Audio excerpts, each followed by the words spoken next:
මගේ තාත්තා මගේ ඇස් ඉස්සරහම ඇක්සිඩන්ට් එකක් වෙලා නැති වුණා. ඔන්න එහෙනම් අද අපේ ඇල්ලේ තියෙන අවිස්සාවෙල්ලට පිටිපස්සේ ඉන්න අයියලා දෙන්නේ අපි ගිහලා කතා කරලා බලමු. අයියේ ඔයාලත් එක්ක චුට්ටක් කතා කරන්න පුළුවන්ද? හරි අවුලක් නැහැ. අයියා අපි ඔයාගෙන් පුංචි ප්‍රශ්න දෙකක් අහනවා. ඒ දෙකට හරියට උත්තර දුන්නොත් අපි ඔයාලට තෑග්ගක් දෙනවා. එතකොට අයියේ ඔයා ජීවිතේ සතුටින්ම හිටපු දවස මොකක්ද?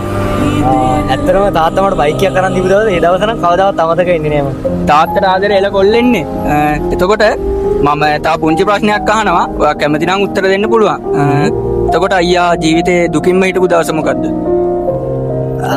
දුකින් හිටපු දවස කියන්නේ මල්ලි මගේ තාත්තා මගේ ඇස් ඉස්සරහම ඇක්සිඩන්ට් එකක් වෙලා නැති වුණා. මගේ අම්මා නෑ මට චූටි කාලේ ඉඳලම. ඒ දවසේ තමයි ඉතින් මං ජීවිතේ වැඩිපුරම දුකින්ම හිටපු දවස. අයියා කැමති නම් ඒ දුක විනාඩියකට අපිත් එක්ක බෙදා ගන්න පුළුවන්ද? කියන්නේ මල්ලි මගේ අම්මා නෑ චූටි කාලේ ඉඳන් මගේ ළඟ තාත්තා විතරයි හිටියේ. යා ජොබ් එකකින් අයින් වෙලා මං වෙනුවෙන් උස්මාත් ගන්න හැමදේම කරා. තාත්තගේ ඊනේ මං හැබෑ කරනවා හැබැයි දවසක අද මගේ තාත්තා මගේ ළඟින් නැති වුණත් මං ඇත්තටම එයා වෙනුවෙන් ඒ දේ කරනවා. මට ඇත්තටම ගොඩක් දුක කොල්ලෙක්ගේ කතාවක තාත්තා කියන්නේ වීරෙක්. ඒ කියන්නේ රජෙක්.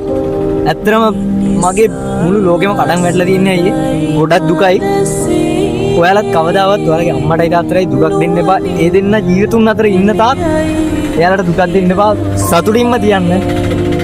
අම්මයි තාත්තයි තමයි කියන්නේ කොල්ලෙක්ගේ වගේම කෙල්ලෙක්ගේ රජයි රජිනයි.